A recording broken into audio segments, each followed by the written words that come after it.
Today we're moving beyond sketchbooks and cardstock into watercolor and mixed media paper. These are exactly the kinds of paper you'll find at your local art store, craft store, or even the dollar store. Let's put them all through the same test and actually see what happens. We'll be doing a light to dark build using the single color, up to 8 layers on top of each other, a smooth 2-color gradation, and finger blending. This gives us a really clear picture of how far each paper can be pushed. So first up, mixed media paper. Most mixed media papers have a slight texture that makes them surprisingly great for pastels. Today I'm testing the Artist Series mixed media paper. It's about 160 grams. It has a nice, slightly grainy texture. Let's see how this works out. Now look at this light to dark transition. The texture shines through without looking flat. Next, I built up to 8 layers from light to dark. Then I created a yellow to red blend. Now a bit of finger blending. Lastly, some feathering. Mixed media papers like this are truly versatile.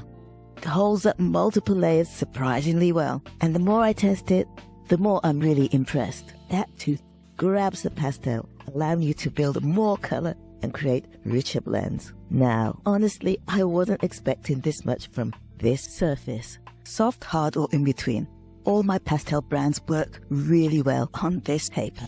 And finished drawings have much more depth and texture than I'd expect. This is becoming one of the biggest lessons of this series. The better you understand your paper, the more you'll know exactly how far you can push it. This one definitely crunches above its price.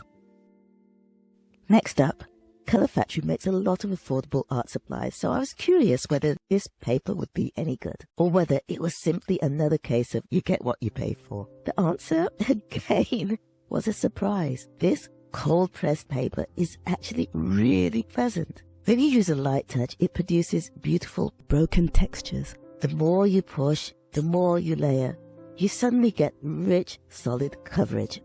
It blends smoothly, layers well, and honestly feels much more expensive than it is. Just look at this peony. There's vibrant color, soft transition, and look at those textures left on the leaves. For the price, this paper is incredibly impressive. Now let's move on to one of the biggest names for this test in terms of watercolor paper.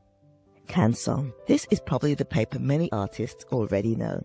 It's thick, it's sturdy, and immediately it feels like a surface that you can really work. Now here's the test sheet. Smooth textured gradations, excellent layering, great blending. Even heavy finger blending barely bothers it. But I wanted to push it even further, so I created this colorful, textured artwork using a simple pair. I layered, I blended, and you know what, I'm not sure if it's my favorite, but I still had a few more things planned for this paper. Let's add some oil to the oil pastels and then finish everything off with a splash of acrylic paint.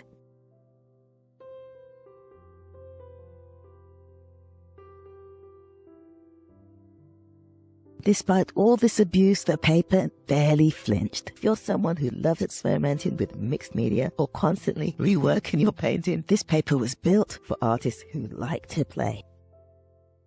Now, this is where things got interesting. You'll likely come across a lot of inexpensive watercolor papers. Many have a textured surface with a light coating. Okay, this is the Artist Series brand, which you might find in your local dollar store. Now, this paper can be very hit or miss. Some sheets have a nice texture and work reasonably well, but this one in particular, well, it's super shiny.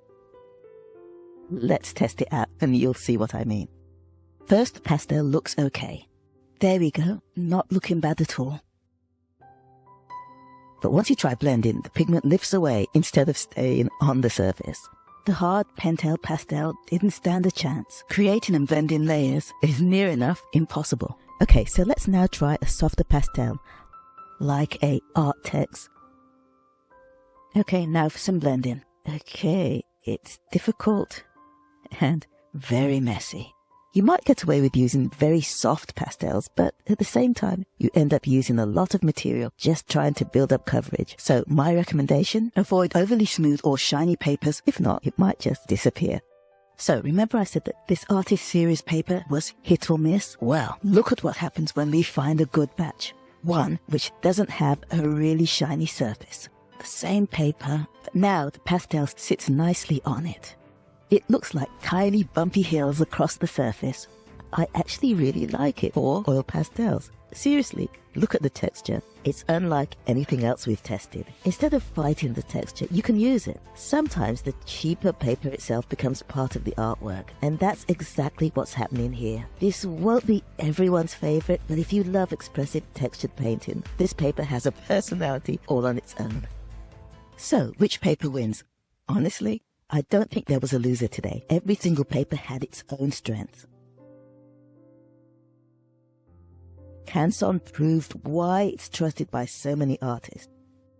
The Colour Factory paper completely outperformed its price tag. That quirky paper, if it's not too shiny, reminded me that sometimes the most unusual materials create the most interesting effects. The mixed media paper surprised me with how well it layered and how versatile it is. Don't judge a paper by its price. You may find that sometimes the budget option is exactly the one that gives your artwork its unique look. If you enjoyed this video, part 1 is waiting for you, where I tested sketchbook paper, cardstock paper, printer paper, and more. And part 3 is coming up next, where we test dedicated oil pastel papers to suit your budget. Before we go, tell me in the comments, which paper surprised you the most? Have you tried any of these papers with oil pastels? I'd genuinely love to hear your answer. If this video helped you, don't forget to subscribe, and I'll see you in part 3. Happy creating and much love. Peace.